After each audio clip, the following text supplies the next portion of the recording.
연금보험료 공제에 대해서 알아보도록 하겠습니다. 주의사항은 첫 번째, 근로자만 받는 게 아닙니다. 종합소득이 있는 자가 공제를 받고요. 여기서 말하는 연금보험료 공제는 공적연금입니다. 즉 강제연금이에요. 우리가 통상적으로 보면 국민연금이죠. 여기 공무원연금, 그다음에 사립학교 교직원연금, 별종 우체국 연금인데 본인 부담분에 한해서 전액 공제를 받고 있습니다. 연금보험료 공제는 전액 공제를 받고 있다. 주의해 주시고요. 세 번째는 근로소득자하고는 이제 상관이 없는데 그래도 책에 있기 때문에 간단하게 설명을 드리면 연금소득자와 관련되는 소득공제가 있어요. 우리가 소위 말하는 그 영모기준론입니다.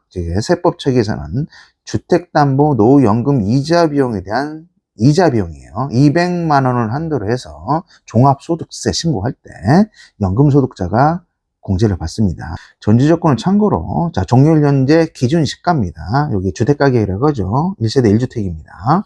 12억 원 이하가 돼야 돼요. 12억 원 넘어가면 공제를 받을 수가 없습니다. 그 다음에 뭐 배우자가 됐던 본인이 됐던 배우자 명의도 상관이 없어요. 요건을 충족을 시킨다면 주택담보 노후 연금 이자 비용에 대해서 공제가 있다는 거 참고해 주시고요. 그 다음 네 번째는 정말 또 중요한 게 나옵니다. 근로소득자에 한해서 받는 게 있어요. 특별공제라고 합니다. 이 특별공제는 다른 사람은 못 받아요. 근로소득자만 공제를 받습니다. 그래서 이 두 가지가 있습니다. 4대 보험 중에서 우리가 아까 지금 설명드린 근로자죠. 국민연금과 관련되는 거는 연금보험료 공제라는 걸로 별도로 있고요. 그 다음에 건강보험 있죠. 그 건강보험 중에서는 이제 본인 부담분입니다. 노인 장기 요양보험료도 본인 부담분이 있어요. 그 다음에 고용보험료 본인 부담분이 있죠. 산재는 해당 사항이 없습니다. 요거에 한해서 특별공제, 보험료 공제로 가는데 주의사항은 뭐냐면 근속기간 중에만 받아요. 자, 입사 전에는 못 받고 퇴사 후에도 못 받습니다. 내가 근로를 하고 있는 기간 중에만 공제를 받을 수 있다는 거. 첫 번째 보험료 공제입니다. 자, 두 번째는 주택 자금 공제를 받습니다. 근로자만 받고요. 그러니까 우리가 주택자금 공제와 관련돼서 이제 사이클이 어떻게 돼요? 집이 첫 번째 없겠죠? 집이 없는 단계가 있습니다. 무주택자. 두 번째는 이제 집을 사기 위해서 가는 단계가 있는데, 자, 뭐예요? 전세를 살거나 뭐가 있어요? 월세를 살 거예요. 그 다음에 추후에 뭐예요? 집을 구입하는 단계에서 3단계로 라이프 스타일이 있을 것 같아요. 첫 번째, 주택이 없었을 때 주택마련저축이라는 게 있습니다. 주택마련저축은 전제조건 공제를 받으려면요. 내가 근로자가 총 급여가 7천만 원 이하가 돼야 돼요. 그러니까 7천만 원 넘으면 공제를 못 받습니다. 두 번째는 무주택 세대주가 돼야 돼요. 청약저축, 이건 뭐 크게 의미가 없죠. 주택, 청약, 종합 저축을 많이 들 거예요. 그 불이백입니다. 연간 240만 원을 한도로 합니다. 그 불이백의 40% 가산을 하고요. 주택, 청약, 저축을 집어넣고 어디가 살 때는 있어야 될 거 아니에요? 전세를 살거나 이제 월세를 살 때 먼저 전세 사는 것부터 설명을 드리면 그 전세 사는 게 우리가 세법에서는 주택 임차 차입금이라고 합니다. 임차 차입금이에요. 뭐 은행에서 뭐 대출을 받겠죠. 그럼 뭐가 나가요? 똑같이 원금하고 이자를 상환합니다. 원리금이라는 용어를 써요. 원금이 아니에요. 원리금은 원금하고 이자입니다. 왜 40%입니다. 공제를 받을 수가 있는데 조건이 뭐 어떻게 되냐면 무주택 세대주입니다. 똑같이 집이 없어야 돼요. 그 다음에 세대원도 포함이 돼요. 동거가죠. 세대원도 포함이 됩니다. 그리고 어디서 전세를 살아야 돼요? 국민주택 규모 이하입니다. 아파트만 생각을 한다면 전용 면적 85제곱미터 이하가 돼요. 단 수도권입니다. 수도권 밖 도시 지역 밖에 읍면이 있어요. 이때는 전용 면적이 100제곱미터입니다. 오피스텔 포함해서 주거용 오피스텔이 되겠죠. 그래서 은행에서 대출을 받고 원금과 이자, 원리금을 상환을 할 때는 여기에 40%입니다. 공제를 받을 수가 있어요. 첫 번째 뭐예요? 집이 없어서 저축을 하죠. 주택마련 저축. 두 번째 뭐예요? 무주택자가 뭘 사요? 전세를 삽니다. 원리금을 상환할 때는 똑같이 0.4입니다. 근데 한도가 있어요. 주택마련 저축과 주택임차 차입금 원리금 상환액에 대해서는 400만 원이 한도입니다. 그래서 400만 원을 넘길 때는 공제를 받을 수가 없습니다. 그 다음에 참고로 전세를 사는 것뿐만 아니라 월세를 살기도 하겠죠. 월세와 관련되는 건 주의사항이 소득공제가 아니고요. 조투법상의 세액공제입니다. 월세 세액공제라는 걸 받습니다. 그래서 이것도 굉장히 중요합니다. 그래서 월세 세액공제는 소득공제는 아니지만 같이 설명을 좀 드릴게요. 그래서 월세 세액공제의 전제 조건은요. 첫 번째, 똑같이 무주택자 세대 준데 문제는 이 사람이 결혼을 했어요. 결혼했는데 와이프가 뭐 집이 있으면 또 안 돼요. 그다음 부양가족도 하나로 패키지로 묶어버립니다. 그런 사람이 무주택자가 돼야 돼요. 두 번째 조건은 똑같이 돈을 봅니다. 총 급여가 얼마냐면 7천만 원 이하가 돼야 돼요. 근데 근로만 있는 게 아니고 부동산 임대소득도 있다. 타소득도 있다. 그럴 땐 종합소득 금액이 될 거 아닙니까? 이런 경우는 종합소득 금액이 또 6천만 원 초과하면 또 안 돼요. 그러니까 엔드입니다. 근로소득만 있으면 총 급여가 7천만 원 이하가 되고요. 그 다음에 타소득이 있다면 종합소득 금액이 6천만 원 이하가 돼야지 월세세액공제를 받을 수가 있어요. 그 다음에 조건으로 갈게요. 또 어디서 살아요? 대골 같은 집에서 또 살면 안 돼요. 국민주택 규모 이하에서 살아야 돼요. 근데 이 국민주택 규모 이하에서 사는데 여기에 또는 엔드가 아닙니다. 국민주택 이하 25평에서 살아요. 근데 집값이 비싸. 아니에요. 또는이에요. 기준 시가가 4억 원 이하인 주택에서 임차를 한다면 엔드가 아닙니다. 자, 월세 세액공제를 받을 수가 있어요. 면적 기준과 금액 기준 중 하나만 충족을 하더라도 월세에 대해서는 세액공제를 받을 수 있다.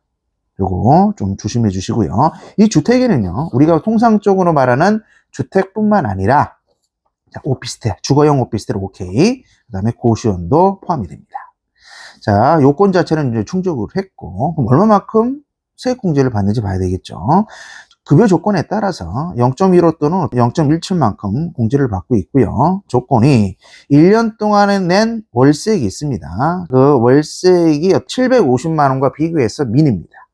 그러니까 내가 월세를 1년 동안 1,000만 원 지출했다고 하더라도 750만 원이 가이드라인이에요. 근데 1년 동안 내가 지출한 게 500이에요. 근데 750이에요. 500만 원이 되는 겁니다.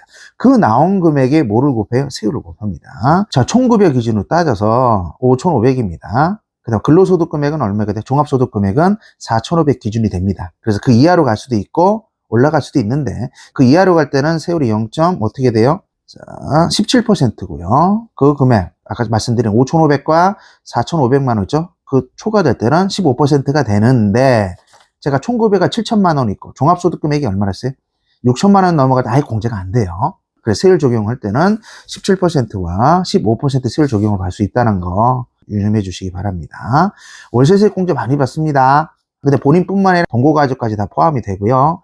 다시 요점 설명을 드리면은, 자, 면적 기준 또는 금액 기준 중 하나만 충족하더라도 세액공제를 받을 수가 있다. 자, 세 번째는 이제 집을 구입을 하는 거예요. 그게 요거 뭐냐? 장기주택 저당 차입금입니다. 그 돈을 빌린 거죠, 은행에서. 단기는 해당 사항이 없어요. 요건 충족 자체는 어떻게 되냐면, 조건이 그래요. 무주택자 또는이에요. 12월 31일 현재 1주택을 보유한 세대죠. 1주택까지 가능해요. 2주택은 안 된다는 얘기입니다. 그럼 본인뿐만 아니라 세대원도 포함이 돼요. 자, 두 번째는 근로자가, 자, 뭘 봐요?